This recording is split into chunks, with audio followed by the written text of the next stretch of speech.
Okay, well, I think it's 12:02, so we can get started, and then anybody who comes in a little bit late will be just fine, I think, catching up.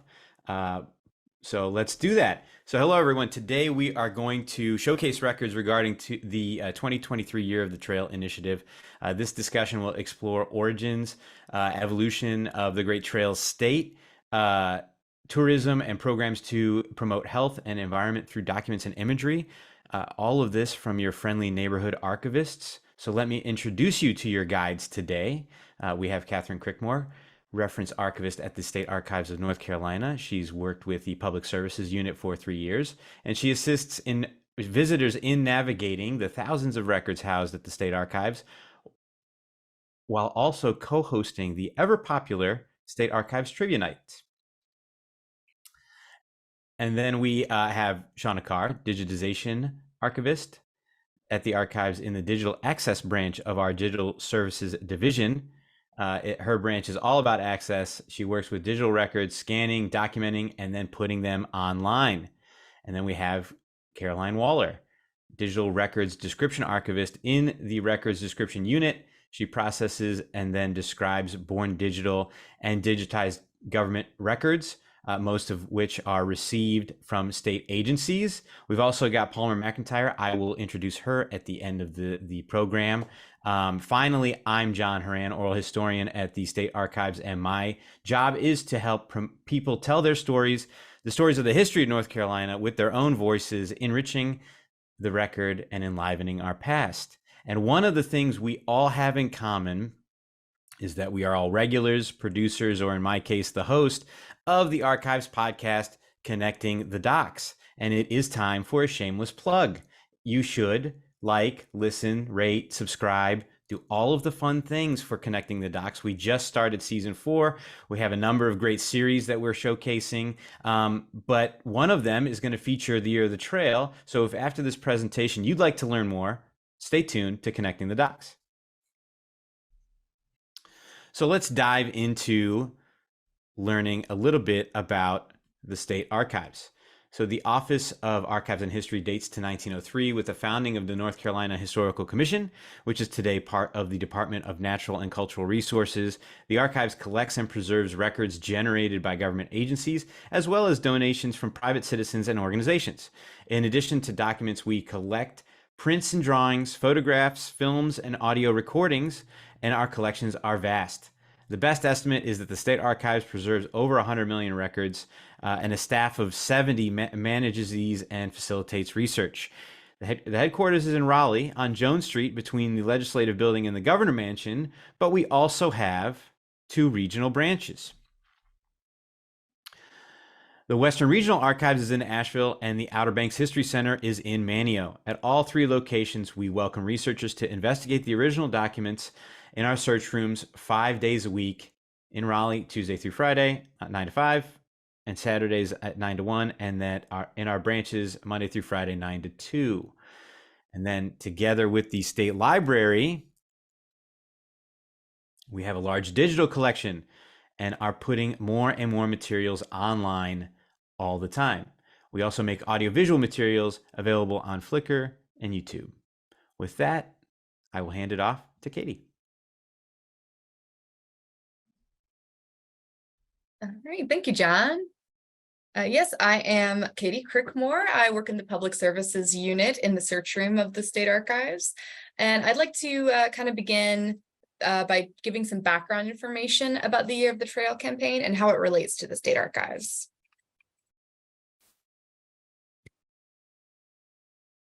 There we go. North Carolina's Year of the Trail is a year-long campaign designed to highlight our state's trail system. We are known as the Great Trail State, and our outdoor recreation industry relies heavily on these trails. From their official website, the Year of the Trail campaign celebrates North Carolina's vast network of trails, greenways, and blueways, which showcase our diverse landscapes: grand mountain vistas, quiet rivers, vibrant urban greenways, coastal forests, and the rolling hills of the Piedmont.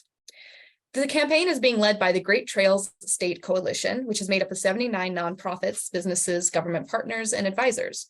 The North Carolina Department of Natural and Cultural Resources is serving as one of these advisors, which is why we at the State Archives are promoting the campaign as well. We've had some blogs go up on our website. A display was set up in our search room exhibit case from July to August. And we even have some podcast episodes planned, as John mentioned, so stay tuned for those. But why 2023? We are celebrating this year because it marks the 50th anniversary of the passing of the North Carolina Trail System Act.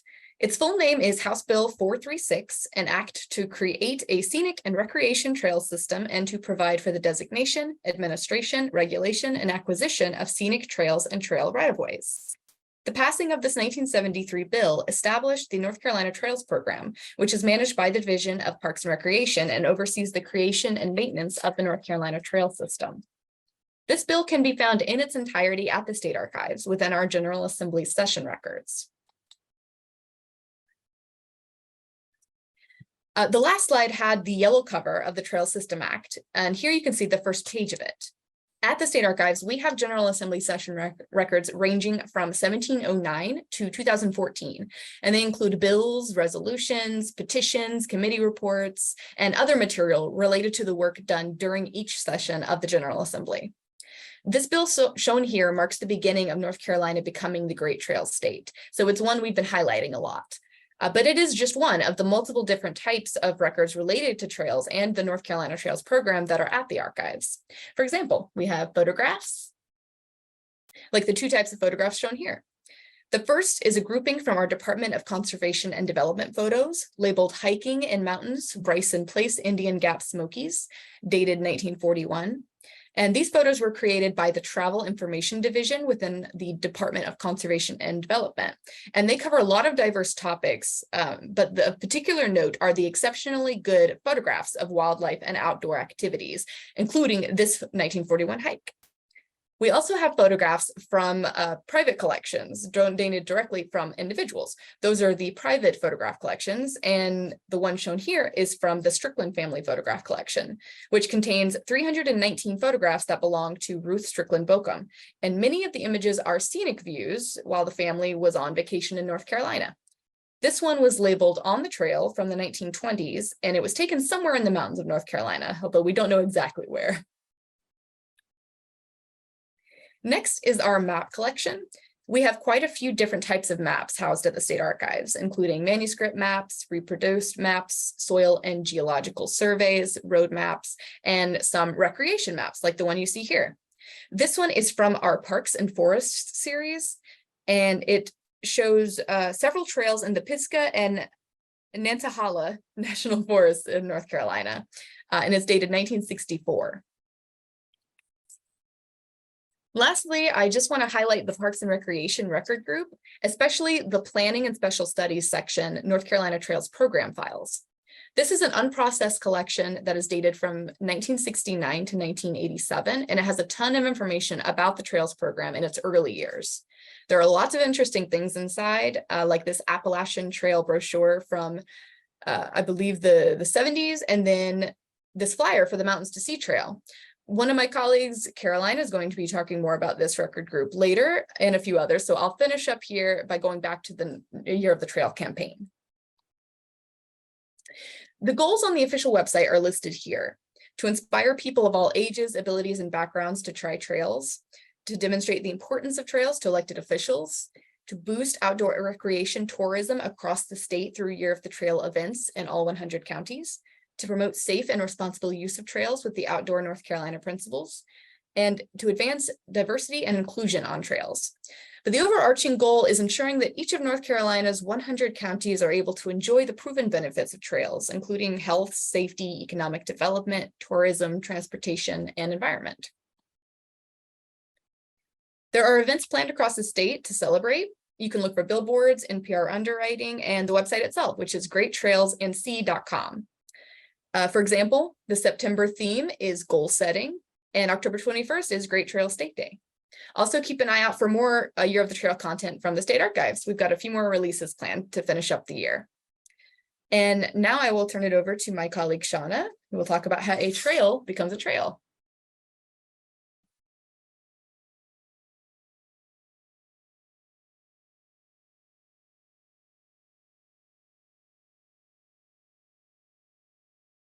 Thank you, Katie. Alrighty. Okay. I think I have control now. Yes, okay. So thanks, Katie. As John mentioned before, I'm Shauna Carr from the Digital Access Branch at the State Archives of North Carolina. And you may be wondering, well, how does a trail even become a state trail? So here's how. Oops. Okay. Let's begin by understanding the types of state trails that make up North Carolina's state trail system. As Katie mentioned before, established in 1973, the North Carolina Trail System Act introduced 3 distinct categories of trails. First, we have the state recreation trails, such as the ever-popular Neuse River Greenway. These trails are strategically designed to bring outdoor recreation opportunities closer to urban areas. They are more flexible by nature, allowing them to cater to different recreational pursuits like hiking, horseback riding, cycling, canoeing, and even off-road vehicles. They are designated by the Secretary of Natural Resources and Community Development, and as a bonus, their designation acts as a way to protect the trail from incompatible land use. Next, there are state scenic trails. Think of them as the long distance routes that preserve our state scenic, historic, and cultural treasures. For example, the Mountains to Sea Trail stretches for over 1,100 miles, offering an epic journey from the mountains to the coast, inviting you to immerse in the state's breathtaking beauty and rich heritage. And that's actually a trail that we'll talk a little bit more about later. And finally, we have connecting or side trails that act as a seamless way to integrate with other trails in the network. These connecting trails are the hidden gems that unite the trail network, leading you to even more adventures. And now I'll talk a little bit about the images here. They're all examples of trails in our state, starting from the top and going counterclockwise. We have the first one, which is horseback riders on a stone bridge from Blowing Rock in Watauga and Caldwell counties, taken in 1945 from the Conservation and Development photo file mentioned before by Katie. And the second is trail and scenery at Mount Mitchell State Park in Yancey County, taken in the 1950s. And the third is visitors biking at Lake James State Park in Burke County in 2015. All of those are from the North Carolina digital collections. Okay, now let's delve into what it takes for a trail to earn the title of a state recreation trail. First, we start with the North Carolina Trails Committee, a 7-member citizens advisory body representing various communities across the state, including hiking, biking, paddling, equestrian, and off-road vehicles. They play a crucial role in determining which trails receive the state recreation trail designation. Appointed by the Secretary of Natural Resources and Community Development, the committee, along with the North Carolina Division of Parks and Rec, follow specific criteria to ensure deserving trails gain recognition. And what might that criteria be, you might say? It's here. First, the trail must be prepared and ready for public use to be considered for state trail status. A trail's proximity to urban areas is key in allowing residents and visitors to access the trails within a reasonable travel time. They should either be within or reasonably accessible to urban areas or existing federal, state, or local parks and rec centers. For instance, the Umstead State Park's multi-use trails near downtown Raleigh offer the perfect urban escape for hiking and biking, meeting the available criterion. The goal is to allow residents and visitors to experience nature within approximately 2 hours travel time from urban centers. The next is length and continuity. Regardless of your length, the state recreation trails must offer a continuous path of exploration, incorporating significant regional features. And of course, safety is paramount, with thoughtful design and construction standards ensuring everyone can enjoy this trail securely. Moreover, these trails must be versatile, catering to various outdoor activities, and must commit to staying open for at least 10 consecutive years.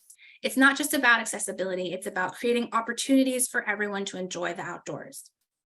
For a trail to earn the title of a state scenic route, scenic trail, a feasibility study is conducted. The study thoroughly examines the trail's potential to provide maximum outdoor recreation opportunities while preserving its scenic, historic, natural, or cultural qualities. Recommendations from the North Carolina Trails Committee add to the evidence, ensuring the trail is truly deserving of the honor. And once a trail meets this stringent criteria, the Secretary of Natural Resources and Community Development proudly designates it as a North Carolina State Recreation Trail.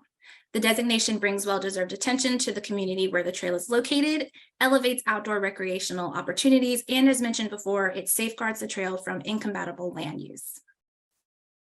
Now let's explore the pivotal role played by partner organizations in the success of North Carolina's state trails. Each state trail is composed of multiple connected sections, and each section of the trail is sponsored by a state or federal agency, a local government, or a private landowner. These dedicated partners have a rich history of championing their respective trails.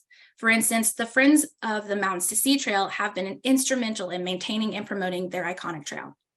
Section sponsors build, maintain, and manage their section of the trail. This includes location, design, service, permitted uses, and amenities. Their roles are clearly diverse, encompassing advocacy, promotion, volunteer recruitment, organization, planning, and even trail construction.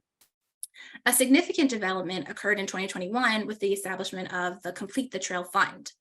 This fund empowers partner organizations to distribute allocated funds for the enhancement and preservation of the state's trails. Imagine the impact this fund has had on preserving our natural wonders and improving the trail experiences for everyone. And together, these organizations and the fund play a crucial role in ensuring the longevity and continuity enjoyed of our state's trails. Ensuring the longevity and continued enjoyment of our state's trails for long term. If you're interested in the image shown here, it's from the Carpenter Trail in Burke County. It was taken in 1911 and found in the Bicknell photograph collection at the State Archives. And if you want to know more about this topic, I wrote about it on our state's archives blog, History for All the People. The post is titled Unveiling the Journey, How a North Carolina State Trail Becomes a Trail, and you can find the blog through our website. Also, all of the information that I mentioned here came from resources found in the Planning and Special Studies section of the North Carolina Trail Program file at the State Archives, which was mentioned previously by Katie as well. So now let's hear from my colleague Caroline Waller to talk about the Mountain to Sea Trail.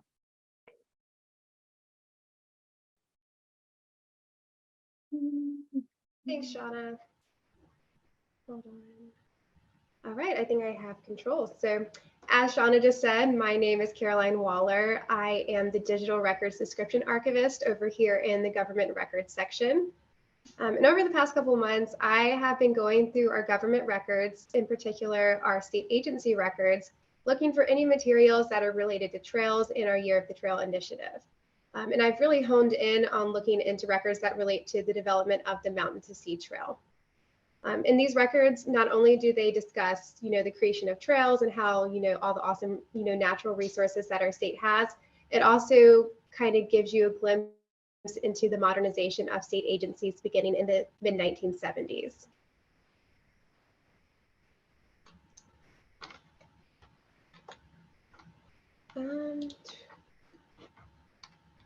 Okay, here we go. So if you're interested in learning more about the Mountain to Sea Trail, I recommend you start with learning about Howard Lee and the involvement of his administration or his office during his tenure as Secretary of the Department of Natural Resources and Community Development. On the slide, we have a photo of Howard Lee. He is most well known because he was the mayor of Chapel Hill from 1969 to 1975, which made him the first African-American mayor elected in Chapel Hill. So following his time as mayor, he served in Jim Hunt's cabinet as Secretary of the Department of Natural Resources and Community Development from 1977 to 1981. And it was during this time that he initiated the creation of the Mountain to Sea Trail. So as you can see with the newspaper clipping that's on the screen, he initiated the proposal he announced the proposal for the trail during a speech in September of 1977 at the National Trail Symposium. And in this speech, Lee states that the trail would be one of the longest trails in the country, and that this trail would go from the mountains to the sea, through the rural areas and more urban areas, giving, quote, visitors a real feel for the sights, sounds, and people of the state.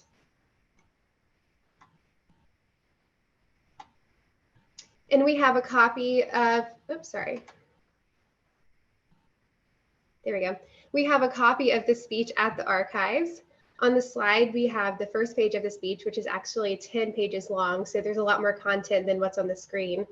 But I went ahead and I pulled a quote that I think really gets to the core of what Howard Lee was trying to accomplish with the creation of this trail. In this speech, he says, "I think the time has come for us to consider the feasibility of establishing a state trail in North Carolina between the mountains and the seashore. Not only would this be one of the longest trails in the country, probably over 450 miles in length, it would be unique in that it would lead through communities. I don't think we should be locked into the traditional concept of a trail with woods on both sides, although I think the greatest portion should be through natural areas."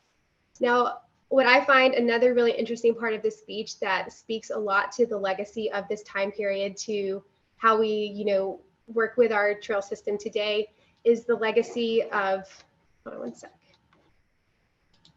Sorry, my computer was trying to shut down.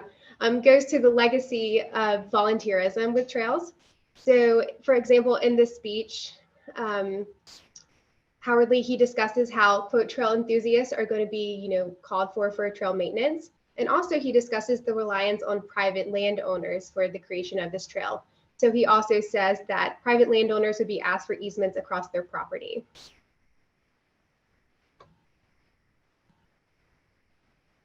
So as you're going through these records, there's two groups that you need to keep in mind so you can kind of understand the politics and what was going on in the early days of developing this trail. And Shauna has already mentioned a couple of these groups earlier in the presentation. But first we have the North Carolina Trails Committee, or the NCTC. This committee was established with the North Carolina Trail System Act in 1973. It was a 7-member citizen committee appointed by the Secretary of the Department of Natural and Cultural Resources with the purpose of coordinating trail development with local governments. The archives has correspondence and planning materials relating to NCTC. For example, you can see on this slide, there is a memo from 1978 where they're discussing how the Division of Parks and Recreation are working with the committee on the development of the Mountain to Sea Trail. And if you look at this memo, you can also see mention of the North Carolina Trails Association, or the NCTA. So as we've mentioned, really the development of this trail was relying on citizens' enthusiasm and involvement. So the North Carolina Trails Association was another citizen organization founded in Raleigh in 1977. And this organization was meant to invite people to participate in trail creation and advocacy. This organization was meant to support the NCTC to better represent trail users and do more of the on-the-ground operations. So in the early years of the development of the Mountain to Sea Trail, they were really important in getting people to volunteer. And so as you're going through these records, you're going to see a lot of mention of the NCTC and the NCTA working, collaborating together, to create this early trail system. Some additional Mountain to Sea records that I recommend that folks look at are on this slide. And I do want to give the caveat that all of these record series that are listed are unprocessed. But what that means is they're still open and available to researchers. We just ask that you give us a couple of days in advance before you come to the search room to look at them, just so we have time to pull them from the other building. But they're open for all researchers. So the first of these series is in the Parks and Recreation Record Group. It is the Planning and Special Studies section, North Carolina Trails Program File Series. And Katie has already mentioned this earlier in the presentation, but I think this is a really important series and probably the first place folks should look for when they're interested in researching trails. These records, they date from 1969 to 1987, and they include things like publicity materials, maps, status reports, press releases, newsletters, minutes, notes, correspondence, and other reports. So really all sorts of documents. And one of these documents is on the screen. This is the North Carolina Trails Association 1985 annual meeting, a memo about this meeting. And in this memo, you can see that it's discussing the importance of getting private citizens involved in the Mountain to Sea Trail project, and also some of the difficulties of getting these people to buy into the project. So if you look at this document, you can see like the third bullet point, it states people see or would see no value in the Mountain to Sea Trail and don't care to be involved. So this memo is grappling with how do we get people to buy into how awesome this trail is and how to volunteer. So another record group that has several important series is the Natural Resources and Community Development Record Group. One of these series, the Secretary's Office, Boards, Commissions, Committees, and Councils file, has materials relating to the State Trails Advisory Committee. And there's also other planning materials in discussion of Howard Lee's 1977 speech. The Secretary's Office Projects File series contains a subject file on the Mountains to Sea Trail. And then finally, the Land Resources Division Director's Office Administrative File series is where we found Howard Lee's speech. So what does the Mountains to Sea State Trail look like today? Here is a modern map of the trail that was pulled from the NC Trails website. And as you can see on this map, there are more than 675 miles of trail completed and designed. And when completely constructed, it should be about 1,400 miles in length. And again, as I mentioned earlier, the Mountains to Sea Trail has really relied on the enthusiasm and involvement of North Carolinians. So if you yourself are interested in getting involved or just want to get into nature or into your local communities, I believe Palmer is going to talk a little bit about some of the upcoming events that I highly recommend that you join.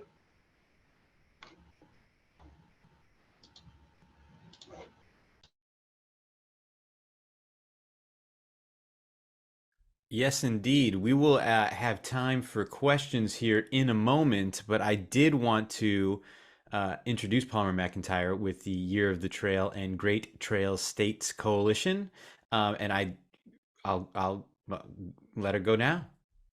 Thanks, John, and thanks for inviting me to be a part of this. I'm excited to be here.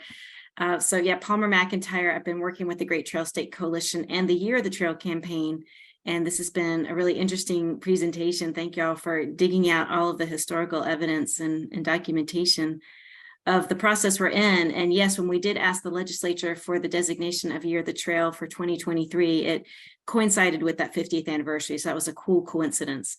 So we're happy to celebrate that. So Year of the Trail, as the goals were mentioned earlier by Katie, is to celebrate trails all across our state. And one of the ways we wanted to do that was through events. We wanted all 100 counties to have Year of the Trail events just to engage people so they could discover trails near them.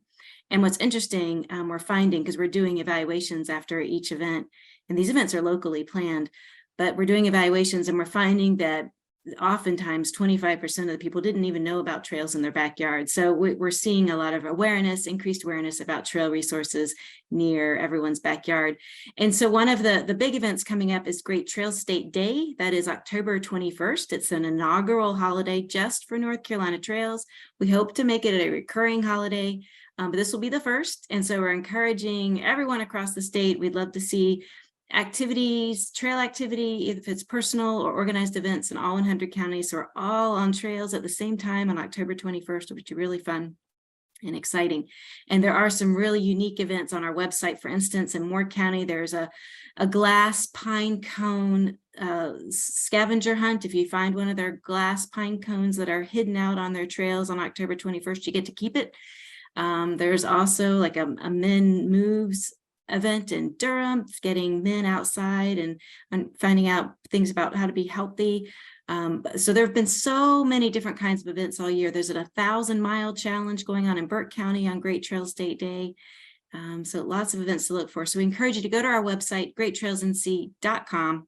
There's an event tab. You can find all the events, all across the state throughout the rest of the year, and find some that you might like to try. So thank you very much. Yeah, thank you. Thank you for being part of this and bringing that expertise and the knowledge of those events. I think it's really, really great. That goal of all 100 counties is terrific. So I wanted to just thank you again for being part of this. And now I'll open it up to questions. I see, let's see, one in the chat so far. Oh, no, so this is for the blog post is in the chat.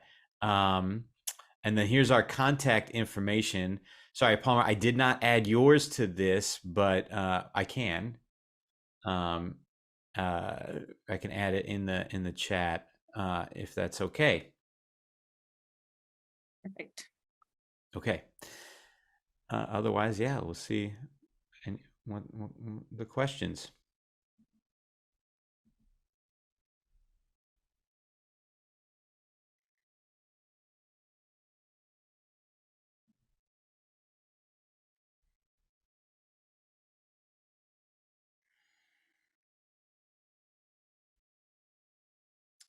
Well, I have a question, and it's a question more about, um, you said it's an unprocessed collection, and you said that, uh, uh, we anybody can access it. But I'm interested to know what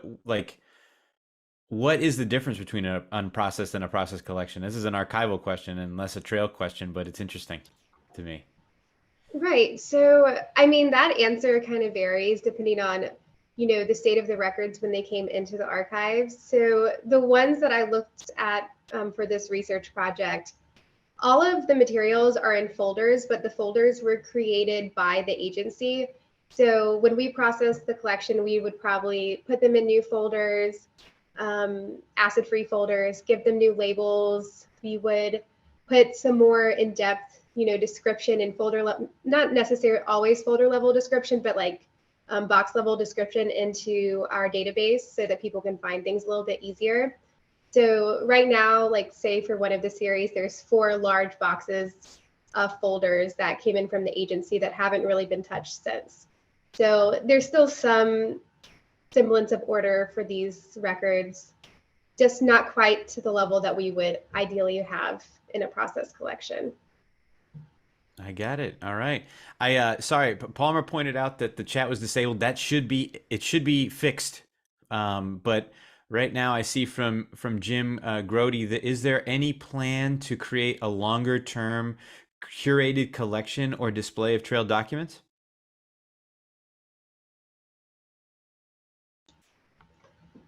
I'm not sure. Honestly, I've been talking to our state agency archivist about these collections, and I think they're, really good candidates for deeper processing. We're definitely going to be cleaning up the collection data that's in our on doc and our holdings, so people will be able to find things a little bit easier. So I think that further processing is probably in upcoming for these collections. Yeah, and a lot of them are part of other collections as well. If you go to our digital NCDCR site, there are a lot of different types of collections there that you can explore, but we're always adding more every day. So it could be in the future if we have, I guess if we finish up our current list, could be added there one day. And then from Adrienne Burney, she's asking, how do the cultural trails interact with the Mountains to Sea Trail, for example? And then examples of cultural trails are the African American Music Trail, the Textile Trail, etc.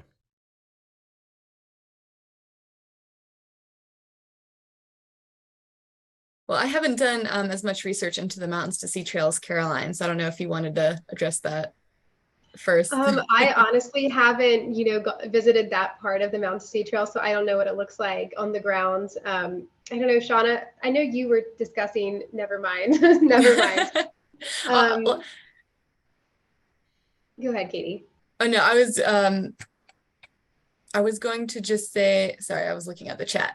I was just going to say that the Mountains to Sea Trail is connected by a lot of physical trails, so I don't know how they coincide with the cultural trails necessarily, but I know that they're always looking for connecting trails. Yeah, like I said, I didn't really delve into the Mountains to Sea Trail specifically to answer that question, but it is a really good one to look into further. Yeah, perhaps Palmer has a little bit more insight than we do. We're just the records folks, Well, our focus at the Great Trail State Coalition has been on muscle-powered trails. So we have not been focusing on cultural trails as much, but they are certainly very much an important part of the fabric of our trail networks in North Carolina. I will say it's probably something good to note, and I have taken note of it to include it in the potential for the long-term curated collection, because that would be something beneficial to have, because clearly people want to know about it. So it has been noted. Thank you. I will also mention, this isn't exactly related, but one of the podcast episodes that will be coming out soon actually focuses on Indian trails, Indian trading paths, which are not really marked per se now, but those were the oldest trails that have been recorded really on maps of the state. So we were focusing on how those trails appear in the records at the archives. And a lot of those older culture trails are still used as they were kind of turned into other trails. So and some of them do coincide with stretches of the Mountains to Sea Trail. So that's just a side note, kind of related. Excellent. Yeah. So from Betsy Brown to everyone, she has a comment. Associate director for the Friends of the Mountains to Sea Trail, and they've been hunting high and low for Howard's speech for years. Howard didn't even have a copy, nor did his speechwriter. They finally found one 2 years ago in the Minnesota archives, and they should have known to check the North Carolina archives first. So that's it. Always come to us first. We got your back. And then from Wendy Peruse, I hope I said that correctly. When did the Howard Lee article run that cites 2020? The date was obscured. Very cool to see that timeline come to fruition. So I guess the question there is, when did the Howard Lee, the newspaper clip, I think, when did that clip run? I think that was from 1977. All right. So there you go, from 1977. Apparently, so in the article it must cite 2020, and so it's kind of cool to see this initiative come out very close, almost at the mark right there. So that's good. So Quinn Godwin, very interested in the trading paths at the North Carolina American Indian Heritage Commission. We are, and we've been kind of in communication actually with the Heritage Commission, trying to figure some of these details out. Yeah, they are really cool. I'm excited to delve into it when we record our episode about it. Yeah, it's going to be good. And speaking of those episodes, I will just, another point on those episodes is that one of the episodes we actually go out, and our archive staff, who really just loves to be indoors with paper, goes out into the wild and actually hikes a trail. Just a little teaser, but there you go. Charlene Smith, I think that cultural trails are usually individual locations that may not be connected except by road with vehicle access. Think of the Mountains to Sea as a trail on the ground for hiking and biking. And then Quinn coming back with the brainstorm. Love it. We'll talk. All right. So I think I'm at the end of that list, and the Q&A seems like it doesn't have anything in it.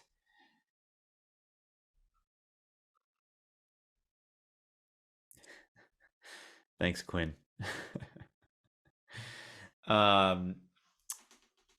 Yeah. Any final thoughts here before we wrap up? It seems like maybe there aren't any questions left, so we can get to final thoughts.